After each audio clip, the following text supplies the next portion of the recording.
Hey, everybody, I'm Mike, and this is not your Mother's Day Fantasy League podcast. As always, I am joined by the number one pickleball seed player in Indiana. That's Dave. How we doing, man? Hey, a little sore from this weekend, but I'm feeling pretty good. Thanks, Mike. That is good. Well, we've got unfortunately, we don't have anything eventful going on tonight in the way of our league because all these matchups are pretty much settled. Yeah, Uh, I guess we can get a good night's sleep for those of us that are sore or tired. We don't have to stay up and watch too much, but unfortunately, all the games are pretty much decided already or out of reach unless somebody just totally goes off, which I don't see it happening. Um, Pretty much the playoff teams that are the top seven that came into the week with a firm grasp on the playoff spots. They pretty much won except for Jets and his Braxton and his Jets. So that number two seed, with that loss, the number one seed will probably go to Nick and his Bengals, and it puts the number two seed up for grabs. But we can talk about playoffs implications next week. Let's take a look at this week's results here. yeah, just nothing to really talk about in the way of things changing tonight. I was a little nervous going into those 4:30 docket of games. Jared already had a good number of points up on me, but then I got 104 points out of my San Francisco trio to put this thing out of range. Purdy looked really good. I mean, it's always good when your quarterback gets you four touchdowns. Jared had a really strong weekend this weekend, but yeah, you're right. Your San Francisco guys came through for you. Yeah, I was sweating before that game, but yeah, I did not expect. I don't know how many people expected that game yesterday. Then Dan's going to take care of business here against the Ravens with one more to go. Yeah, Dan's got a player left. And again, this is going to be the theme, so these recaps are going to be pretty quick, guys, because these are all done, which unfortunately means that the Bengals are going to be the new champion of the AFC North. Yep, I've got a linebacker left, a cornerback left, and my punter. Unless somebody totally goes off for something stupid, I don't see him overcoming 90 points. So just Yeah, a bad day all around when Tank Dell goes out with a broken fibula. So yeah. That was a bad loss. That was kind of unfortunately probably the writing on the wall for you and your season at that point. But the good news is you've got what looks like a great young wideout for next year to build with. yeah, well, next year's lineup doesn't pay this year's bills.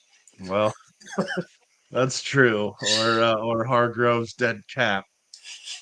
Um, another one out of reach here. Over 100 point lead here. Rich once again leading the way with these massive point totals here with 364 and one to play.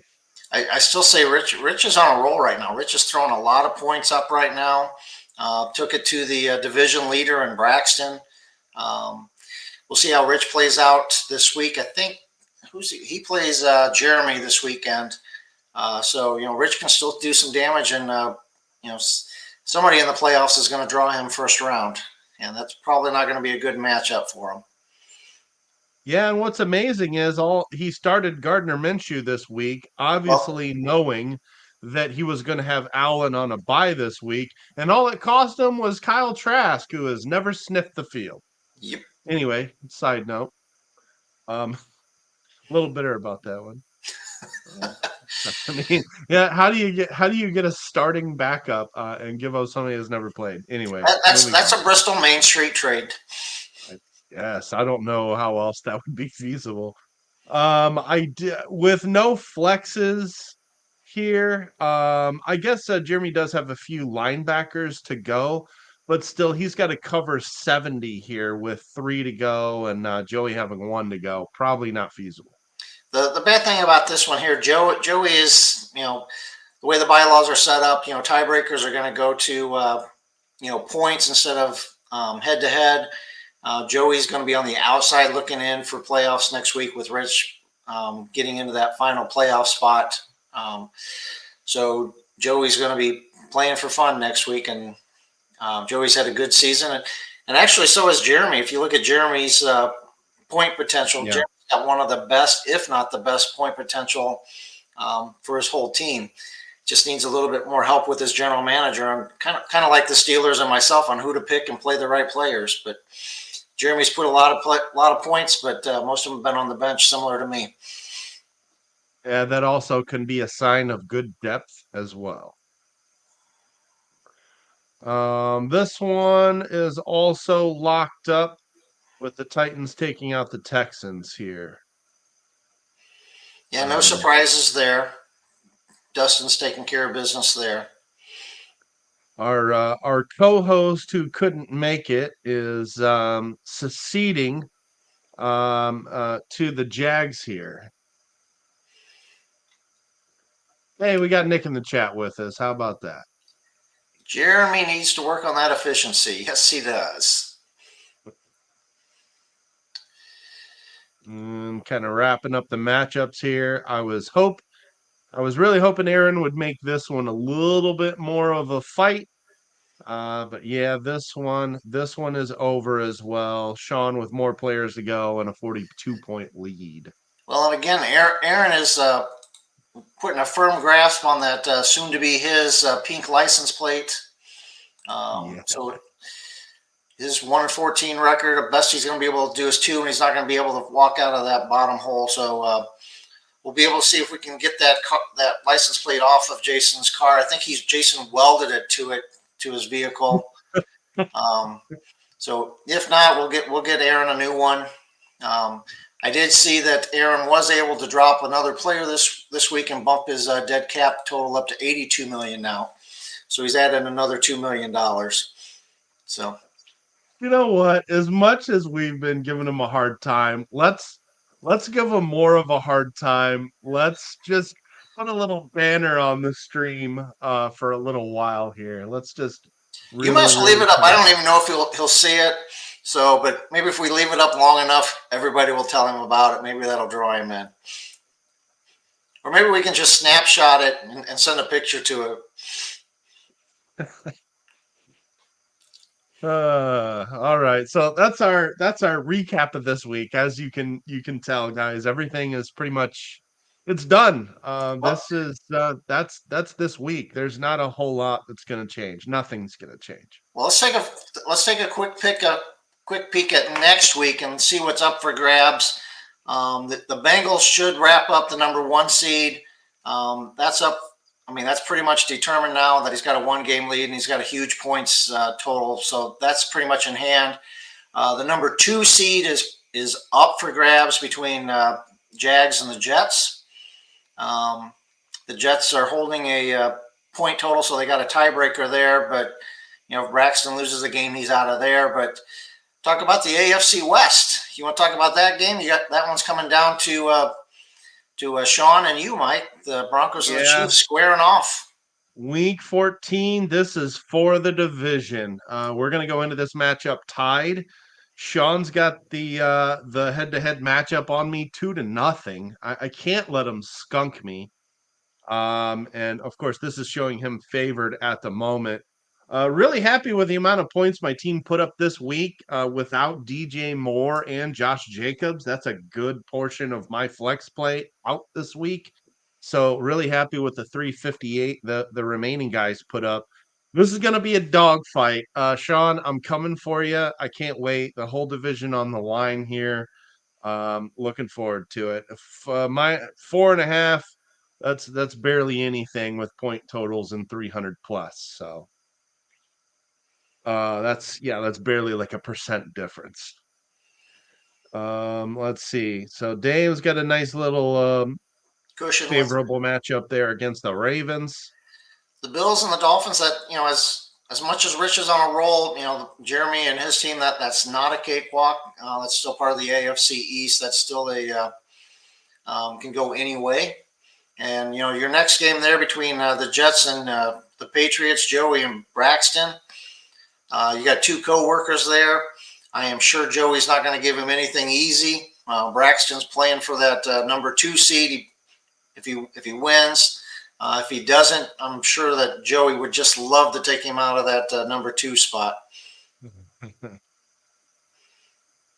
Yeah, that really seems to be the main one with implications on the line, doesn't it? Yeah, Unless because Josh. Eric, the Jaguars and the Texans really shouldn't be much of a game. The Jags should win his game. That means Braxton's got to win his to keep pace and beat him out on the point total. Yeah, so really it's just up to the Texans and the Colts to play spoiler in those Yep. matchups, really. And then Aaron and Jared. Jared can just try to not lose to Aaron and be the other loss for the year. Maybe what would be funny is if he got a stat correction win against him. Yeah. What are the odds I had to face Aaron's best week of the season and then I had to pull a stat correction win out against him? So yeah, that means your main matchups to watch next week are going to be me and the Broncos for the division, and Jeremy and Rich here. Well, that and Joey and Joey Braxton. and Braxton. Excuse me. Yep. Yes. So yeah, we got quite a bit that can change there towards the top of the standings. So it's going to be wild. It's going to be fun. I'm looking forward to it. This time last year, I was going into week 14 with a chance to make the playoffs. All I had to do was beat Sean, and I did not do that. And then I believe Nick snuck in and took the other wild card. So that was kind of how that went down, unfortunately. But yeah, I want that division. I'm coming for it. It's going to be fun. Well, also take a look at which players are on buys. That could be there's it's late in the season and week 14. Some teams have buys, and if you got any It's key true. players, Real quick, while we have a viewer, I did want to highlight something here on one of these team pages. Oh, what do we have there? well, I had to change my homepage. No longer the AFC North champs, and this one was available, so I added it to the homepage. It seemed appropriate. The only thing that was missing was the Steeler logo on the hat, but it works. You need to turn that into a bumper sticker and put it on your vet. Unfortunately, outside of this league, I don't know if people would understand why I dislike the Bengals. That's okay. That's okay. Just that, off chance that you run into Nick while cruising through town. Yeah, we can do that. Let's talk about some of these bye weeks because this can certainly affect how things are going to shake down next week. So Well, we're take it looking at week 14 before bye weeks. before you get that far. Let's take a look at who's got the buys in Week 14. What NFL teams? Where would I find that? Uh, I'll Google it real quick. Your week 14 bye weeks is just wait, that can't be all of them.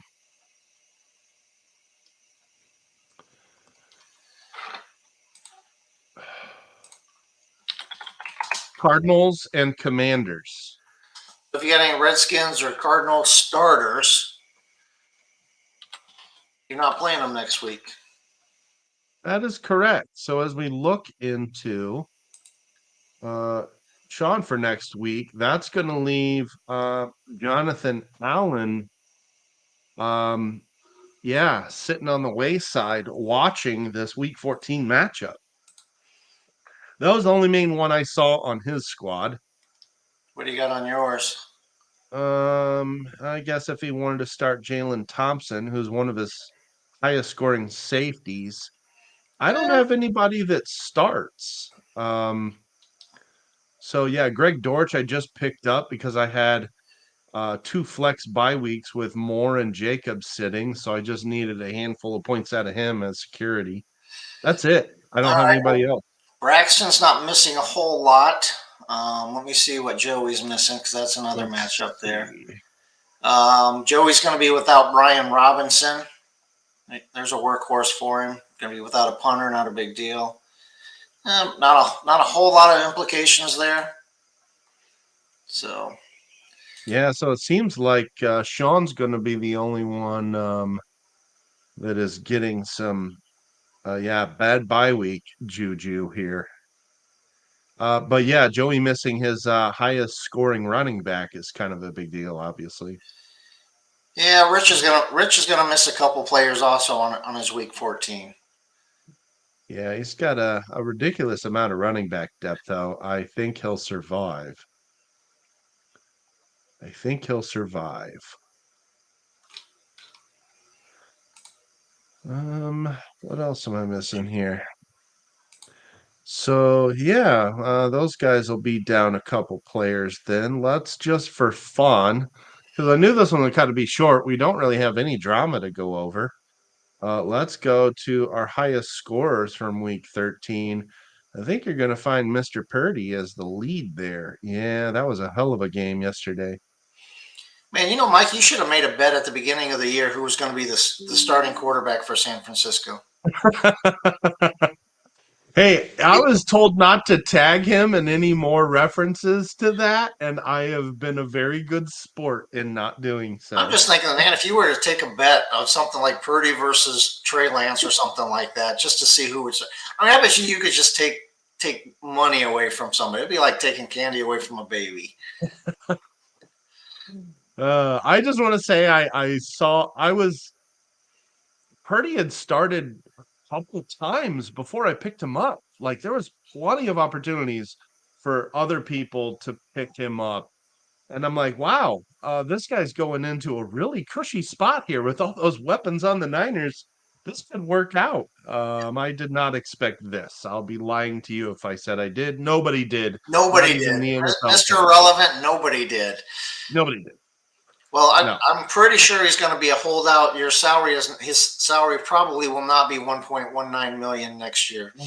So Well, I'm holding out hope here, Dave, because he is one, two, three, four, five, six, seventh ranked quarterback oh right now. wow, that surprises me. It So really does. now he's not far behind Herbert and Mahomes, which is crazy to think about. Well, but you're Honestly, also only 13 points from being in the top five. right. And the way A he's lot. throwing points up right now, it could happen. I know.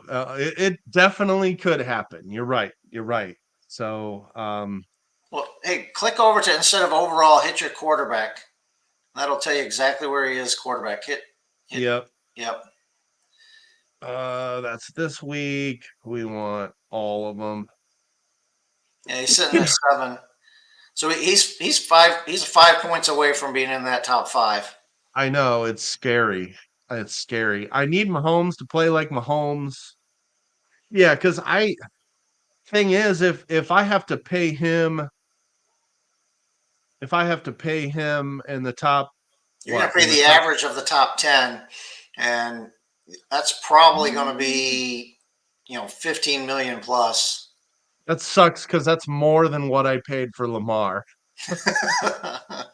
So this may backfire. I honestly expected at least another year before I would have to worry about him holding out. Well, the other good thing there, if you look at the number 4, I'm still amazed at C.J. Stroud, being number 4 quarterback in the Yeah, league, being a rookie, and doing it for the Texans of all places. I mean, just yeah, kudos to Jeremy for taking that leap of faith and drafting him last year, and then he rode him all year this year. I mean, that's the amazing thing. yeah. So don't short yourself here. Mr. Jordan Love is really starting to play some ball. Yeah, well, guess who's been keeping him on the damn bench all the time? I saw that you started Kyler this week, So but I think if he keeps doing what he's doing, I think it's going to be an easy decision for you with what to do with him with that nice cheap salary you got him on. yeah, something like that.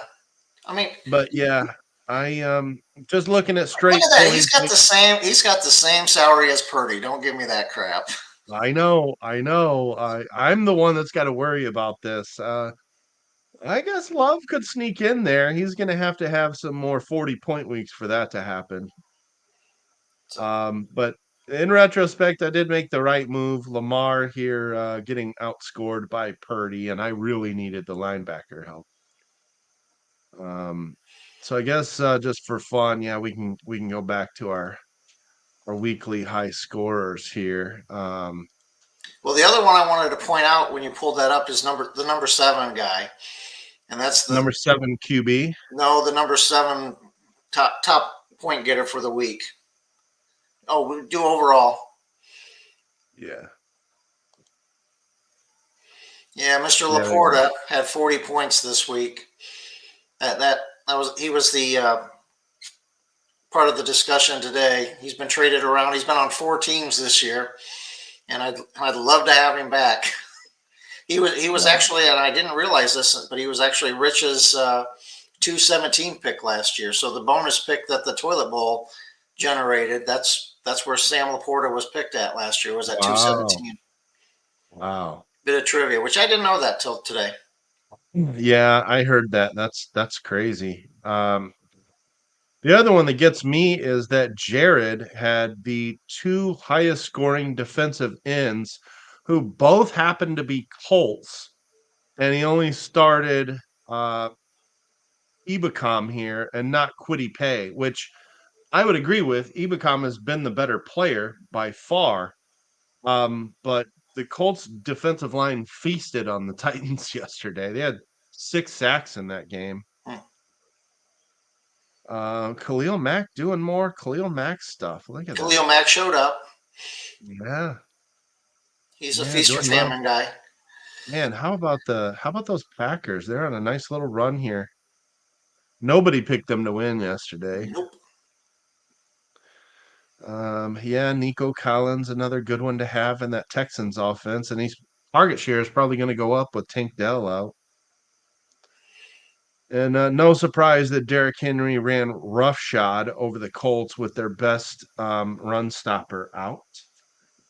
Um, yeah, this Chuba Hubbard line, that guy really hasn't done a whole lot on that abysmal Carolina offense. So it's kind of surprising to see the production out of him this week. Well, that's the garbage that Nick gets on me. Nick plays me, and then he plays some scrubby guy, Chuba Hubbard, and he freaking goes off for 2 touchdowns against me. Like I need to be facing that. Look at that! It's his week high, 35 points. He hasn't scored Carries 35 and all year. yards and touchdowns. So, Oh my gosh. total Yeah, garbage. yeah, I'm like, has Chuba Hubbard ever done that? No, Nope. confirmed. He's never done that.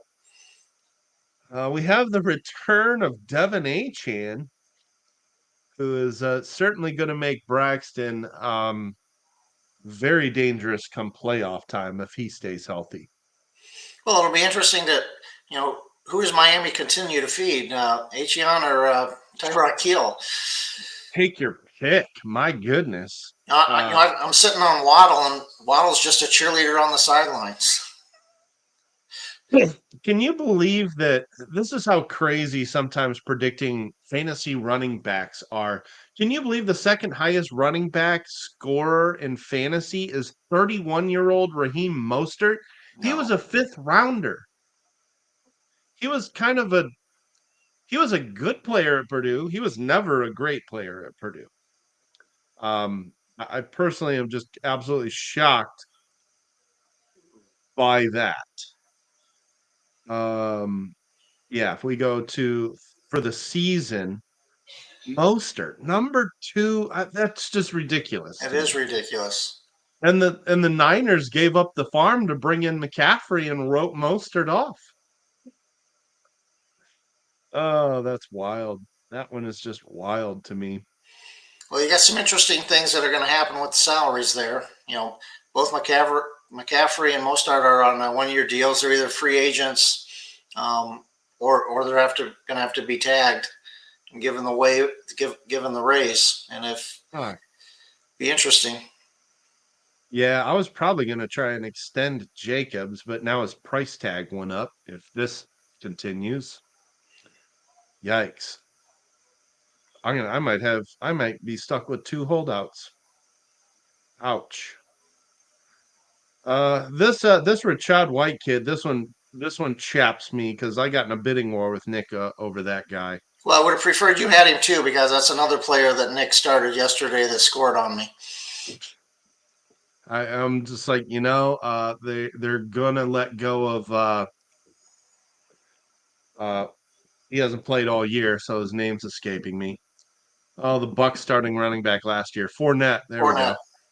Yeah, I knew he was gonna be no longer a Buck this year, and I felt like Rashad could step in, and yeah, sure enough, he has.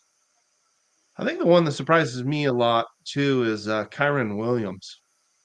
That was a good pickup by Dan. Yeah, yeah, fantasy running backs, man. It is sometimes a crapshoot. Yeah, it is. You just never know sometimes. So anyway, I just wanted to point that out. Freaking 31-year-old Raheem Mostert. That's still crazy to me. Purdue Most grad, guys are. isn't he's a Purdue grad, isn't he? Yep. Yep, I thought said he he was a was. good Purdue player. He was. I wouldn't call him a great Purdue player. I'm crazy. Um. Yeah. So there you go. Anything else you want to highlight, Dave?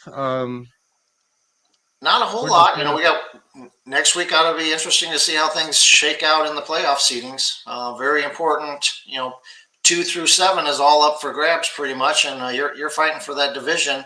That's the difference between what is that, a 4-5 seed, 5-4 seed. Um, Yeah, they, sounds about right. they give you a home field advantage. Not that it means a whole lot here, but you still get to be the home guy. Bragging rights. That's Bragging what it rights. is. It more of it's bragging rights. It certainly is.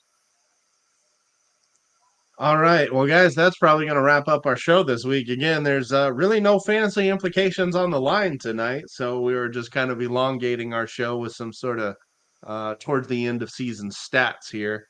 But it'll make next week's show very fun, kind of going over how things officially shake down, who's going to get what seed, and we'll be able to see those playoff matchups once next week's games have been played. So that should be a fun show. It should. All right, guys. Nick, thanks for joining us. I see there's one other viewer. I don't know who that was, but it doesn't matter. Thanks for joining us anyway.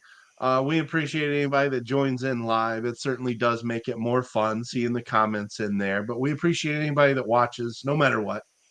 Um, so that's going to do it for this week's show. I'm Mike. This has been Not Your Mother's Day Fantasy League podcast, and we will see you next week. See you guys. See you, Mike. See you, Dave.